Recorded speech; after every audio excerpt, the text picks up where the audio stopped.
Un ballet diplomatique à Damas. Les délégations étrangères continuent de se succéder dans la capitale syrienne. Au lendemain de sa rencontre avec une délégation saoudienne de haut rang, Ahmed Al-Sharah a reçu une importante délégation du Qatar, avec à sa tête le ministre d'État aux Affaires étrangères, Mohammed Ben Abdelaziz Al-Khoulayfi.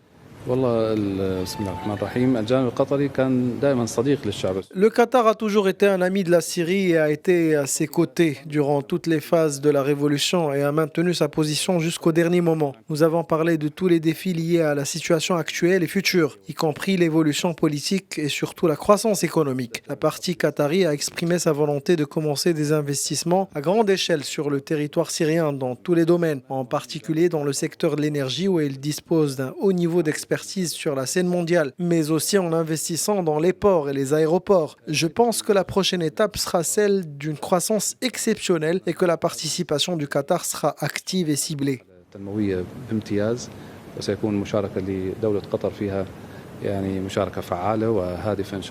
Le nouveau dirigeant de la Syrie s'est également entretenu avec le chef de la diplomatie jordanienne, Ayman Safadi, qui est venu exprimer le soutien de son pays à la reconstruction de la Syrie. Les deux hommes ont eu l'occasion de discuter des opportunités de collaboration dans divers domaines. Dimanche, le nouvel homme fort de la Syrie, Ahmed Al-Sharah, s'est entretenu avec le ministre turc des Affaires étrangères, Hakan Fidan.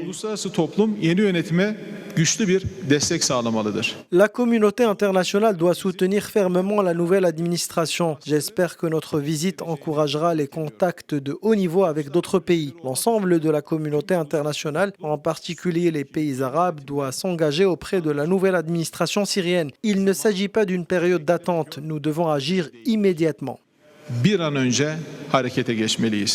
Lâché par ses alliés iraniens et russes, Bachar al-Assad, qui a dirigé d'une main de fer la Syrie pendant 24 ans, a fui à Moscou, marquant la fin de plus de 50 ans de règne sans partage du clan Assad. L'Iran, lui, a affirmé lundi son soutien à la souveraineté de la Syrie après la chute de ce dernier, tout en affirmant ne pas avoir de contact direct avec les nouveaux dirigeants syriens.